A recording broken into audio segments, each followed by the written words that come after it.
আল্লাহ পাক তার সঠিক পথ দেখানোর জন্য যুগে যুগে পয়গম্বর রাসূলদেরকে পাঠিয়ে দিয়েছেন। এমনকি আসমানি কিতাব আল্লাহ সুবহানাহু ওয়া তাআলা পাঠিয়ে দিয়েছেন যেন বান্দারা এগুলি দেখে দাওয়াত পেয়ে গ্রহণ করে এবং এই কিতাব অনুসারে চলতে পারে, আল্লাহর দেখানো পথ অনুসারে চলতে পারে এবং সেই শান্তিদায়ক জায়গা জান্নাতকে তার নিজের জন্য প্রাপ্ত করে জান্নাতে যাওয়ার মতো সে রাস্তা খুঁজে পায়। এজন্য যুগে যুগে পয়গম্বর পাঠিয়ে দিয়েছে। এমন অবস্থায় আজ থেকে 1400 বছর আগে জনাব মুহাম্মদ রাসূলুল্লাহ সাল্লাল্লাহু আলাইহি ওয়াসাল্লাম তার যুগে জনাব মুহাম্মদ রাসূলুল্লাহ সাল্লাল্লাহু আলাইহি ওয়াসাল্লামকে আল্লাহ পাক রব্বুল আলামিন এমন একটি কিতাব দিয়েছেন যে কিতাবের নাম হচ্ছে আল কোরআন। এই কিতাবের ভিতরে আমাদের নবী শেষ নবী আসার আগে যত নবী এসেছেন তাদের ভিতরে হযরত আদম আলাইহিস সালাম থেকে শুরু করে নিয়ে হযরত ঈসা আলাইহিস সালাম পর্যন্ত অনেকগুলি ঘটনা আল্লাহ পাক এই কালামে পাকের ভিতরে লুকিয়ে রেখেছেন যেন বান্দা সেগুলি থেকে কিছু শিক্ষা গ্রহণ করতে পারে, সেগুলি থেকে শিখে শিখে যেন বান্দার সঠিক পথ যেন খুঁজে পায় এবং আল্লাহকে চিনে সেজন্য এই জমিন থেকে ঈমান নিয়ে কবরে যেতে পারে। জনাব মুহাম্মদ রাসূলুল্লাহ সাল্লাল্লাহু আলাইহি ওয়াসাল্লামের জামানায় ইহুদি এবং খ্রিস্টান এরা আমার নবী জনাব মুহাম্মদ রাসূলুল্লাহ সাল্লাল্লাহু আলাইহি ওয়াসাল্লামের আগে যে নবীরা এসেছিলেন হযরত মূসা আলাইহিস সালাম ও হযরত ঈসা আলাইহিস সালাম, এই দুই সম্প্রদায়কে বলা হয় খ্রিস্টান এবং ইহুদি এবং খ্রিস্টান। একে অপরকে অহংকার করে, ঝগড়া লেগে থাকে যে একজন বলে যে জান্নাতে একমাত্র আমি যাব, আমরাই যাব, ইহুদিরা বলে যে জান্নাতে আমরাই যাব, খ্রিস্টানরা যাবে না। আবার খ্রিস্টানরা বলে জান্নাতে আমরা যাব, ইহুদিরা যাবে না। এমন অবস্থায় জনাব মুহাম্মদ রাসূলুল্লাহ সাল্লাল্লাহু আলাইহি ওয়াসাল্লামের সামনে আসে এবং অনেক পণ্ডিতরাও আসে। অনেক পণ্ডিতরা কালেমা গ্রহণ করে শেষ নবীর নবুওয়াতকে জেনে আল্লাহ সুবহানাহু ওয়া তাআলা একত্ববাদ খোদা মেনে এবং তার পাঠানো জনাব মুহাম্মদ রাসূলুল্লাহ সাল্লাল্লাহু আলাইহি ওয়াসাল্লামকে তারা মেনে নিয়ে তারা জান্নাতবাসী হয়ে গেছে। ইসলামের ভিতরে ঢুকে গিয়েছে। ইসলামকে মেনে নিয়ে তারা জনাব মুহাম্মদ রাসূলুল্লাহ সাল্লাল্লাহু আলাইহি ওয়াসাল্লামের দলে চলে এসেছে। তারা খ্রিস্টানকে ত্যাগ করেছে, ইহুদকে ত্যাগ করেছে। তারা এই সমস্ত অনেক পণ্ডিত আছে, কিন্তু আল্লাহ পাক রব্বুল আলামিন যারা পণ্ডিত মানে আরো যারা অহংকার করে যে আমরা জান্নাতে যাব আর কেউ জান্নাতে যাবে না, এমন লোক আছে কি নাই? আমাদের যুগেও আছে। ইহুদি খ্রিস্টানদের কথা আল্লাহ পাক বলে রেখেছেন, কিন্তু শুধু কি ইহুদি খ্রিস্টানদের কথা আল্লাহ পাক বলতেছেন নাকি? না, আল্লাহ পাক এই কোরআনের ভিতরে উঠানোর উদ্দেশ্য কি যে আমার আখির জামানার যে সমস্ত বান্দারা আসবে এরা যেন এই কোরআনকে দেখে দেখে আগের সেই ঘটনাকে শুনে এরা যেন নিজেদেরকে সংশোধন করে তারা যেন জান্নাতে পৌঁছাতে পারে। এই জন্য একটু উল্লেখ আছে ইতিহাস হিসেবে এই কালামে পাকের ভিতরে লুকিয়ে রয়েছে। সুবহানাল্লাহ ওয়া বিহামদিহি। তাই একজন আরেকজনের সাথে ঝগড়া লেগেই থাকে, একজন আরেকজনের সাথে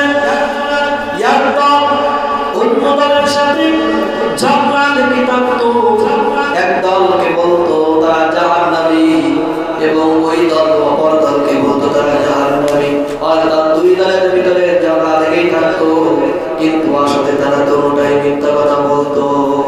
তারা দুটোটাই মিথ্যা কথা বলতো, নিজেদেরকে অনেক বড় মনে করতো। আমাদের জানানে এমন লোক আছে তারা নিজেদেরকে অনেক বড় মনে করে যে আমি আমল করতেছি, আমি হয়তো জান্নাতে যাবো, আর যারা করে না তারা জাহান্নামে। আমি যে কি আমল করতেছি এটা আমি তো জানি না, কিন্তু আল্লাহ সুবহানাহু ওয়া তাআলা কত সুন্দর করে বুঝিয়ে দিচ্ছেন। তাহলে আমরা কিছুটা কথা আজকে শুনবো।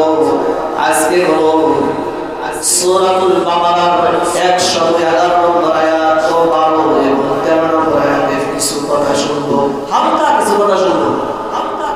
11, 12, 13 নম্বর আয়াত, তিনটা আয়াতের কিছু কথা শুনবো। আল্লাহ পাক বলতেছেন, এবং তারা বলে ইহুদি বা খ্রিস্টান ছাড়া আর কেউই জান্নাতে প্রবেশ করবে না, এটা তাদের মিথ্যা আশা।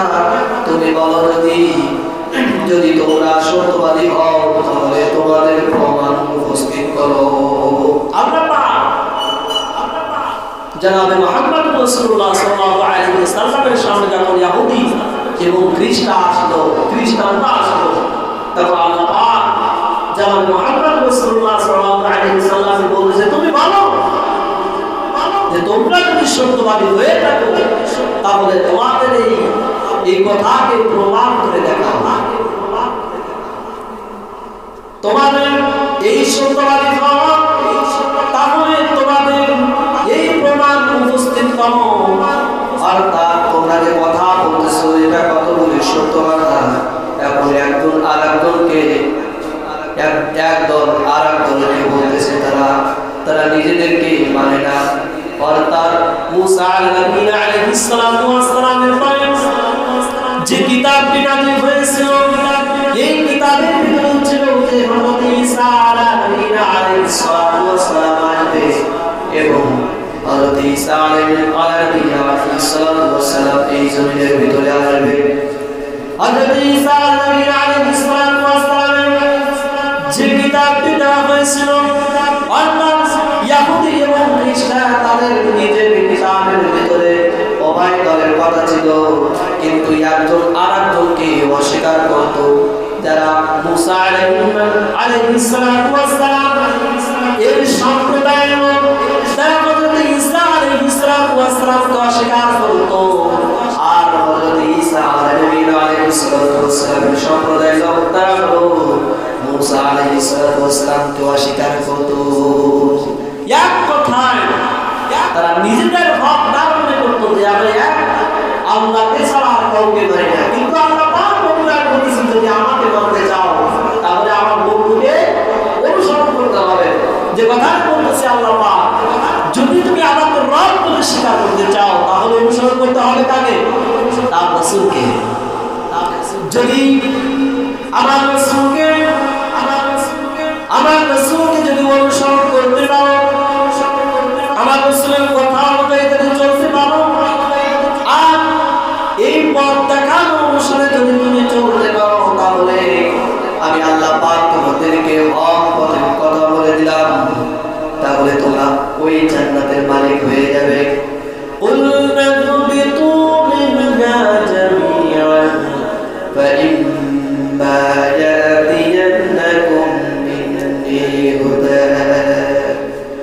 যদি তুমি আমাকে বন্ধু বলে মানতে চাও, আমাকে রব বলে স্বীকার করতে চাও, তাহলে তোমাদের নবীকে তোমরা অস্বীকার করো না। তোমাদের নবীদেরকে আমি পাঠিয়েছি তোমাদের সঠিক পথ দেখানোর জন্য। আর যে পথ তোমাদেরকে দেখায় দিচ্ছে, যে কিতাব তোমাদের উপরে নাযিল হয়েছে, ওই কিতাবকে তোমরা অস্বীকার করো না। আর ইহুদি খ্রিস্টান তাদের কিতাবকে অস্বীকার করে তারা কোনো নবীকে মানত না, কোনো নবীকে তারা মানত না। সব নবীর পরে তারা আক্রমণ করত, যাতে এই জামানার ভিতরে এইরকম ধরনের কোনো কাজ না থাকে। এখনো কি তারা থেমে আছে নাকি? ইহুদি খ্রিস্টান তারা কি এখনো থেমে আছে? এখনো থেমে নাই। ইসলামটাকে উঠিয়ে দেওয়ার জন্য তারা যত প্রকারের প্রচেষ্টা তারা করেই যাচ্ছে। তাদের সাথে হাত মিলিয়ে আমাদের সোনার টুকরার সন্তানেরা সেই ইহুদি খ্রিস্টানদের সাথে হাতে হাত লাগিয়ে হাত মিলিয়ে মতে মত দিয়ে তাদের সাথে চলাফেরা করে আমাদের সোনার টুকরা মুসলমানের সন্তানেরা একযোগে কাজ করে যাচ্ছে, একযোগে তারা কাজ করে যাচ্ছে, মনে করতেছে আমরা সাথে কাজ করতেছি। তারা নিজেদের স্বার্থের জন্য কাজ করতেছে, কারণ তাদের সাথে যদি লেগে থাকে বা তাদের সাথে যদি কাজ করতে থাকে, এই কাজ তাদের সাথে করার কারণে তাদের নিজেদের পকেট ভর্তি হয়, আর নিজেদের অট্টালিকা করতে পারে, গাড়ি বাড়ি করতে পারে। এই দুনিয়ার লোভে তারা এই ইসলামটাকে মিটিয়ে দেওয়ার জন্য তারা চেষ্টা করে যাচ্ছে। কিন্তু যতই পারে তারা আর যতই টাকা কেন যে বুদিয়া ইসলামটাকে নিবানোর চেষ্টা করেছো, ওই ফুল একদিন শেষ হয়ে যাবে। যে জবাব দিয়ে, যে শব্দ দিয়া, যে চক্ষু দিয়া, যে হাত পা দিয়া ইসলামের বিরুদ্ধে কথা বলতেছো, ইসলামের বিরুদ্ধিতা তাকাইতেছো, যে ইসলামের বিরুদ্ধিতা কথা বলতে চাচ্ছ, ওই জবাব আল্লাহ পাক তোমাকে পাকড়াও করে ধরবে, কিয়ামতের ময়দানে তোমাকে উঠাইবেন এবং সব কিছু হিসাব কড়াই হিসাব তোমার কাছ থেকে নেবেন। সেদিন নেবেন না হিসাব, সেদিন নেবেন। যাই হোক, এরা নিজেদেরকে বড় খোদা মনে করেন, যে নিজেরা একমাত্র খোদাকে অনুসরণ করে, আর কেউ অনুসরণ করে না। কিন্তু রাসূল সাল্লাল্লাহু আলাইহি ওয়াসাল্লামকে তারা মানে নাই। আজও পর্যন্ত আমার নবী জনাবে মুহাম্মদ রাসূলুল্লাহ সাল্লাল্লাহু আলাইহি ওয়াসাল্লামের সেই শেষ নবুয়তি তারা মানে নাই। আজও পর্যন্ত তারা মানে নাই। মানছে নাকি? আজও পর্যন্ত তারা মানে নাই। তাদের এই প্রচেষ্টা সেই আদি যুগ থেকে শুরু করে এখন পর্যন্ত চালিয়ে যাচ্ছে। আর এই প্রচেষ্টাটা এখন শুধু শেষ হয়ে যাবে না, সেখান থেকে শুরু করে কিয়ামত পর্যন্ত এটা চালিয়ে যাবে কোনোদিন। আর যতই চালাক না কেন কোনোদিন ইসলামটাকে ডুবাইতে পারবে না, কোনোদিন ইসলামটাকে ডুবাইতে পারবে। যাই হোক, রাসূল সাল্লাল্লাহু আলাইহি ওয়াসাল্লামের কাছে যখন আসলো, এবার রাসূল সাল্লাল্লাহু আলাইহি ওয়াসাল্লাম বলতেছেন যে ওই আমলকে কবুল করা হয়, ওই আমলকে আল্লাহ পাক রব্বুল আলামিন কবুল করে নেয়। আল্লাহর ভয়ে করে, নিজের ইখলাস নিয়তে করে, কিন্তু ওই আমলটা তার সুন্নাত তরিকায় করে, ওই আমল আল্লাহ পাক তাড়াতাড়ি কবুল করে নেয়। ওই আমলটা আল্লাহ পাক কবুল করে নেয়। সংক্ষিপ্ত আকারে বুঝাইতেছি। এক কথায় জনাবে মুহাম্মদুর রাসূলুল্লাহ সাল্লাল্লাহু আলাইহি ওয়াসাল্লাম এটাই বুঝাইতে চাচ্ছেন যে আমলই আল্লাহ পাক তরফ থেকে আসে না কেন, ওই আমল যদি রাসূলের অনুসরণ না হয়, সুন্নাত তরিকায় না হয়, ওই আমলটা কোনদিন গ্রহণযোগ্য হয় না। আমাদের যদি এমন লোক আছে কথা বলতে গেলে তাদের গায়ে লেগে যায়, চেটকে ওঠে যে হুজুর কি বলতেছে, এই সমস্ত কথাবার্তা কেন বলে, কিন্তু হুজুরা কি জানতে পারবেন? তারা নিজেরা আমল করতেছে, আসলে যে কি আমল করতেছে এই চিন্তা কেউ করে না। যে জিকির দ্বারা আল্লাহকে পাওয়ার চিন্তা করতেছে, যে জিকির দ্বারা আল্লাহকে অর্জন করার জন্য, আল্লাহকে আপন করার জন্য, বন্ধু করার জন্য উপায় তারা করতেছে, ওই জিকির কোনোদিন সুন্নাত তরিকায় হচ্ছে কিনা কোনোদিন দেখে না। দেখে নাকি? কোনোদিন এই চিন্তাও করে না, দেখে না। এই কথাটাই বলতেছেন যে কাজ করো নিজের দিলের ভিতরে শুদ্ধ হতে হবে, অর্থাৎ যে আমলই করো না কেন সেই আমলটা আল্লাহর কথা অনুসারে করতে হবে। আর এই আমলটা করার তরিকা হবে একমাত্র সুন্নাত তরিকা। সুন্নাত তরিকা ছাড়া যদি কোনো আমলে পারে সে আমল আল্লাহর কাছে গ্রহণযোগ্য হবে না। ওয়ামা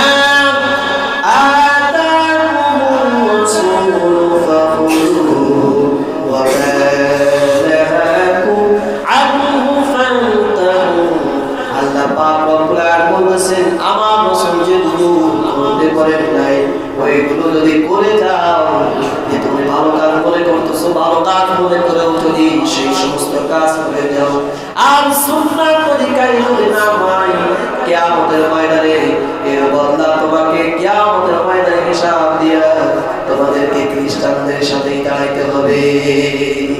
ইহুদি খ্রিস্টানরা তারা নিজেরা যে সমস্ত কাজ করে মনে করে এটাই হলো মুনাফিক কাজ, আর এটাই আমাদের এক কথায় এরা আমরা নিজেরাই যে কাজ করতেছি এটা হলো ভালো কাজ। আর বাকি যারা কাজ করতেছে মুসলমানরা যে সমস্ত কাজ করতেছে এই সমস্ত সব কাজ হলো বেদা অর্থাৎ বিদআতি কাজ করতেছে। এই সমস্ত কথা হবে না, খ্রিস্টানরা তো এইভাবে দাওয়াত দেয় তোমরা যে কাজ করতেছো এই কাজ আসলে সঠিক নয়, আমরা যে কাজ করতেছি এটাই হলো সঠিক কাজ। আমাদের সাথে যদি তুমি যুক্ত হয়ে যাও তোমার গাড়ি বাড়িরও অভাব হবে না, তোমার কোনো দিকটা অভাব হবে না, তোমার সর্বদিক থেকে উন্নত হতে থাকবে। তাহলে এটাই হলো সঠিক কাজ, আর এটা করলে পরকালে তুমি জান্নাতে চলে যাবে। এই দাওয়াত দিয়ে যাচ্ছে, এই দাওয়াত এটা হলো খোদার দাওয়াত না, এটা হলো খোদা থেকে দূরে সরানোর দাওয়াত। এজন্য যারা যে বিষয়ে জানাক না কেন, যে দোয়ানি করুক না কেন, সর্বদিক থেকে একটা কথাই ছেড়া হলো যে কাজ আমি করতেছি, যে জিকির আমি করতেছি, যে সালাত আমি করতেছি, যে যাকাত আমি দিচ্ছি, আর যে হজ আমি করতেছি, যে রোজা আমি রাখতেছি, এই রোজা যদি সুন্নাত তরিকায় না হয় সে রোজা কোনোদিন গ্রহণযোগ্য হবে না। আমি নিজের বাপ মাকে অবাধ্য সন্তান হয়ে গেলাম, আমি তাদের কাছ থেকে অভিশপ্ত নিয়ে নিলাম, পুরাই নিলাম।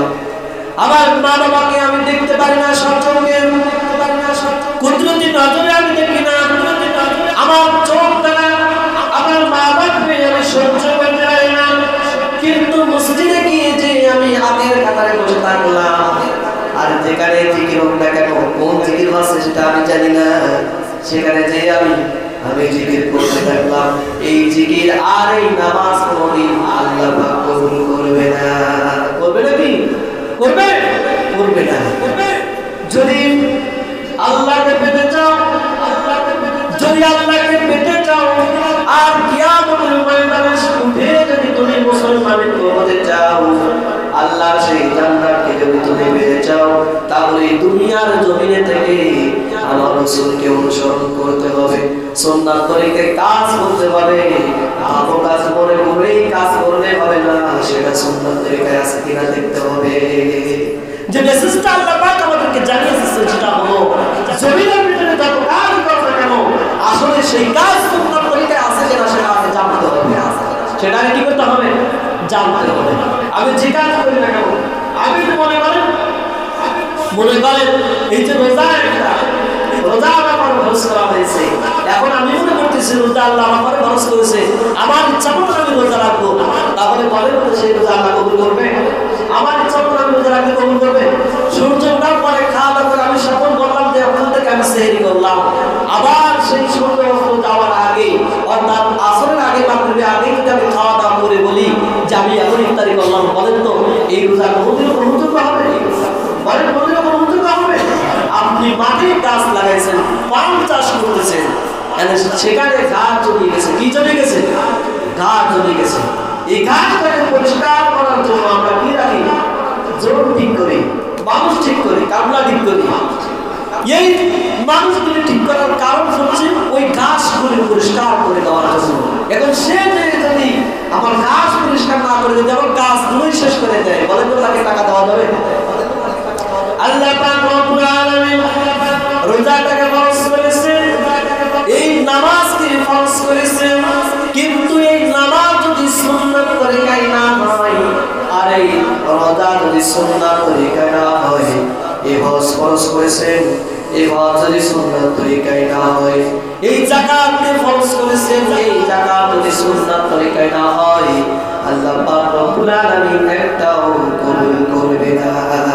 সূর্য ওঠার পরে যদি সেহরি খাইলে যদি সেহরি না হয়, তাহলে বলেন তো যে কাজ আমার রাসূল করে নাই সেই কাজ করলে কেমনে আল্লাহ পাক কবুল করবে? আমার রাসূল বলেন পারে না যে সূর্য ওঠার পরে তুমি সেহরি করো, বলতে পারো না? বলেন নাই। কোনদিন কোন হুজুর বলছে যে সূর্য ওঠার পরে সেহরি করো? কোনদিনও বলেন নাই। তার কারণ কি? এটা সুন্নাত তরিকা না। সুন্নাত তরিকা কোনটা? ওয়া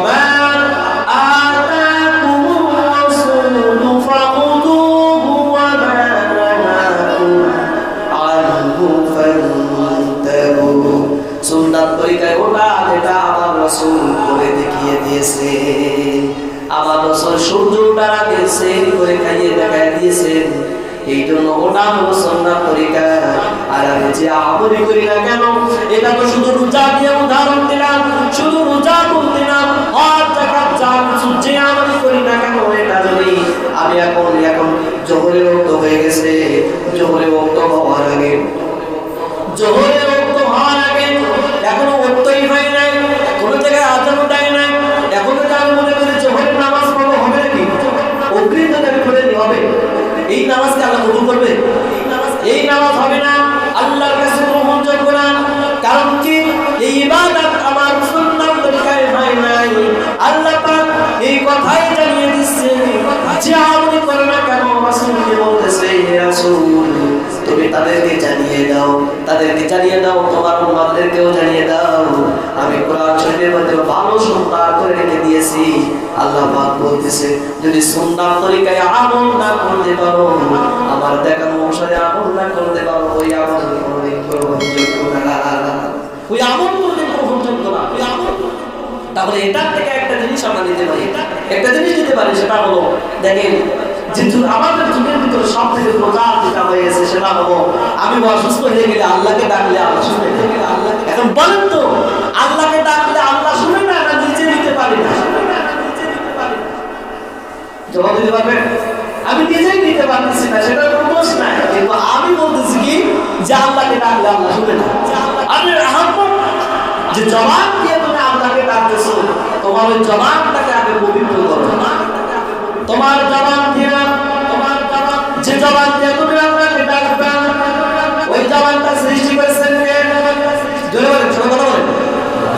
যে জবাব দিয়ে আল্লাহ পাককে ডাকতে হবে, এই জবাবটা সৃষ্টি করেছেন তিনি। কারণ কি? এই জবাব দিয়ে আমার কাছে চাইবে, আর এই জবাব দ্বারা তুমি আমার কাছ থেকে আমাকে ডাকাডাকি করবে। কিন্তু আমরা এমন লোক হয়ে গেছি, কোনদিন সুদও ছাড়ি না, ঘুষও ছাড়ি না, হালাল হারাম বাছাই কিছুই করি না। আর আমি অসুস্থ হয়ে গেলে আল্লাহকে ডাকতেছি আর বলতেছি, আল্লাহ আমার সাথে সাড়া দেয় না, তোমার ডাকে কেমনে সাড়া দিবে? তুমি তো সেই সুন্নাত তরিকায় ডাকতেছো না। সুন্নাত তরিকায় ডেকে দেখো, একবার ডাকলে আল্লাহ পাক রব্বুল আলামিন তোমার ডাকের জবাব সঙ্গে সঙ্গে দিয়ে দেন। সুবহানাল্লাহ। এইজন্য যদি ডাকতে হয় আল্লাহকে সুন্নাত তরিকায় ডাকতে হবে, সেটা হলো কোনটা জানেন? সেটা হলো আমার জবানটাকে পরিষ্কার করতে হবে। আমি যে গুনাহ করেছি, গুনাহের স্বীকৃতি দিয়ে বলতে হবে, হে রব্বে কারীম, আমি গুনাহ করেছি, আমি ভুল করেছি, এই গুনাহটাকে তুমি মাফ করে দাও, আমি তওবা করতেছি, আর গুনাহ করব না, হে রব আমার দোয়াটাকে তুমি কবুল মঞ্জুর করে নাও। আল্লাহ পাক বলবেন, এই কথা বলার সঙ্গে সঙ্গে আমি তোমার দোয়াটাকে মঞ্জুর করে বলেন সুবহানাল্লাহ। কিন্তু ওয়াদা, আল্লাহর সাথে যদি ওয়াদা করতে পারে সেইভাবে ওয়াদা করতে হবে। মুনাফিকের তিনটা আলামত, তার ভিতরে তিনটা আলামত সর্বপ্রথম যে জিনিসটা সেটা হলো মিথ্যা কথা বলে। কি বলে? জোরে বলেন। আল্লাহ পাক বলছেন, দুনিয়ার ভিতরে যারা মুনাফিক, এটা হলো তাদের ভিতরে তিনটা গুণ আছে। কয়টা গুণ? জোরে বলেন, কয়টা গুণ? মনে রাখবেন, আজকে এটা মুখস্থ করে যাবেন, এখান থেকে মুখস্থ করে যাবেন। আল্লাহ পাক বলতেছেন, ইদা জাআকাল মুনাফিকুনা ক্বালু নাশহাদু।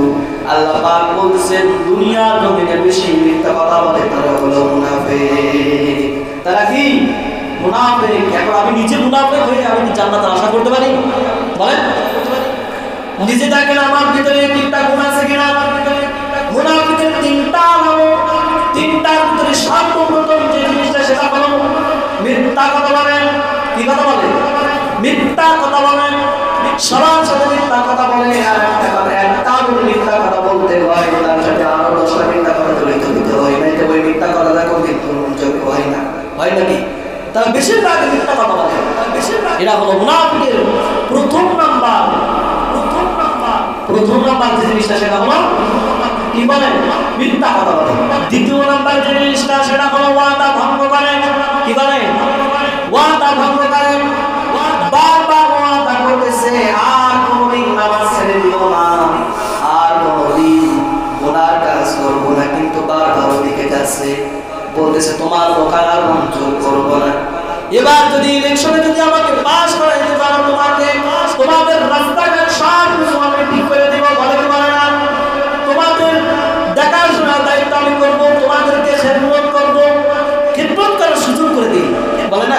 সুন্দর করে কেন্দ্র করার সুযোগ করে দিই।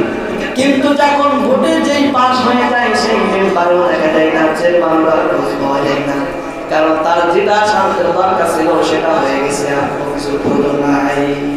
এই জন্য এই ওয়াদা ভঙ্গকারী যারা তারা হলো মুনাফিক। তারা কি জোরে বলে, তারা কি বলতে ভয় লাগতেছে, তারা হলো মুনাফিক। আর 3 নাম্বার যে জিনিসটা, সে জিনিসটা হলো আমানতের খেয়ানত করে। কিসের খেয়ানত করে? আমানত। এই আমানতটা কি জিনিস?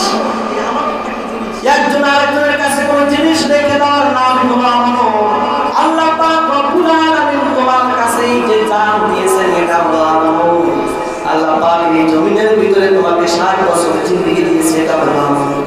এই আমানতকে যদি আমি খেয়ানত করে গুনাহের কাজে ব্যয় করে দিই, আমি যদি এই আমানতকে গুনাহের কাজে ব্যয় করে দিই, সেটা হলো খেয়ানত হয়ে যায়। আর শুধু এটা না, এটা তো আল্লাহর সাথে হয়ে গেল। কিন্তু বান্দার সাথে কিভাবে? যে তোমার কাছে 10,000 টাকা রাখা আছে, ওই টাকাটা যদি তুমি মেরে খেয়ে দাও, এটা হলো খেয়ানত। আর এই খেয়ানত করাটা হলো মুনাফিকের চরিত্র। তাহলে প্রথম নাম্বারে যে জিনিসটা শিখলাম সেটা হলো মিথ্যা কথা বলা। দ্বিতীয় নাম্বারে যে জিনিসটা সেটা হলো ওয়াদা ভঙ্গ করা। তৃতীয় নাম্বারে যে জিনিসটা সেটা হলো আমাদের খেয়ানত করা। কারোর সাথে কারোর কথা দিলে এই কথাটাও হয়ে যায় আমানত। আর এই আমানতের খেয়ানত করলে সে আমানতের খেয়ানতকারী হয়ে যায়। কিয়ামতের ময়দানে মুনাফিকদের কাতারে দাঁড়িয়ে তাকে জাহান্নামের ভিতরে নিক্ষিপ্ত করা হবে। ইন্নাল্লাযীনা কাফারু মিন আহলিল কিতাবি ওয়াল মুশরিকিনা ফী নারি জাহান্নাম। এই মুনাফিকরা, মুশরিকরা, এই মুনাফিকরা এত নিম্নই নামতে থাকে, মুশরিকরা এত নিম্নই নামতে থাকে যে নিম্নটাই কাফেররাও নামতে পারে না। এই জন্য আমাদেরকে ভাবতে হবে, আমি কিসের মুনাফিক হয়ে গেলাম নাকি আল্লাহর প্রিয় বান্দা হতে পারলাম? এই চিন্তা করে আমাদেরকে আমল করতে হবে। আর যে আমলই করি না কেন, যে আমলই আমি করি না কেন, জিকির করি, নামাজ পড়ি, ওয়াজ করি, যাকাত দিই, যা কিছু করি না কেন, সব কিছু একটা তরিকা আছে। সেই তরিকার নাম কি বলেন তো? সুন্নাত। সেই তরিকার নাম কি? আরো জোরে, সেই তরিকার নাম কি? সুন্নাত। সুন্নাত তরিকায় যদি আমি কোনো আমল না করতে পারি, সে আমল আল্লাহ পাক কবুল করবেন না। আর সুন্নাত তরিকায় যে আমল আমি করবো, এই সুন্নাত তরিকায় তাকে বলা হয় যে কাজটা আমার রাসূল করে দেখায় দিয়ে দিয়েছেন, যে কাজটা আমার রাসূল করে বলেছেন, এটা আমার রাসূলকে অনুসরণ করে যে কাজটা করা হয় সেটা হলো কি হয়ে যায়? সুন্নাত। এই সুন্নাত তরিকায় যে আমল করা হয় সে আমলকে আল্লাহ পাক কবুল করে নেয়। আর এই আমল কবুল করার জন্য আল্লাহ পাক তার খাস দিন যদি পায়, তার দিনটাকে যদি মানে পরিপূর্ণ ভালো ইখলাসের নিয়ত পায়, আল্লাহ পাক তার দিনটাকে পবিত্র করে দেয়। আর আল্লাহ পাক তাকে মাফ করে দিয়ে এই জমিন থেকে ঈমান নিয়ে কবর নিয়েছে, তাকে আল্লাহ পাক জান্নাত বাসী করে দেবেন। সুবহানাল্লাহ। তাহলে আজ থেকে যে আমলই আমি করবো, সে আমল দেখবো আমি সুন্নাত তরিকায় করতে পারছি কিনা, সে আমল দেখবো আমার রাসূল করতে বলেছেন কিনা, সে আমল দেখবো আমার রাসূল এগুলো করে গেছেন কিনা, সাহাবীগণ করে গেছেন কিনা, তাবিঈগণ করে গেছেন কিনা, তবে তাবিঈগণ করে গেছেন কিনা, উলামায়ে কিরাম করতেছে কিনা। এই আমলগুলো দেখে যদি আমি করতে পারি, তাহলে সুন্নাত তরিকায় হবে না, সুন্নাত তরিকায় হবে না। আর সুন্নাত তরিকায় যদি না হয়, আল্লাহ পাক রব্বুল আলামিন কবুল করবেন না। মনে থাকবে তো সবাই, মনে থাকবে তো? আল্লাহ পাক রব্বুল আলামিন সকলকে সঠিক সময়ে সঠিকভাবে নামাজ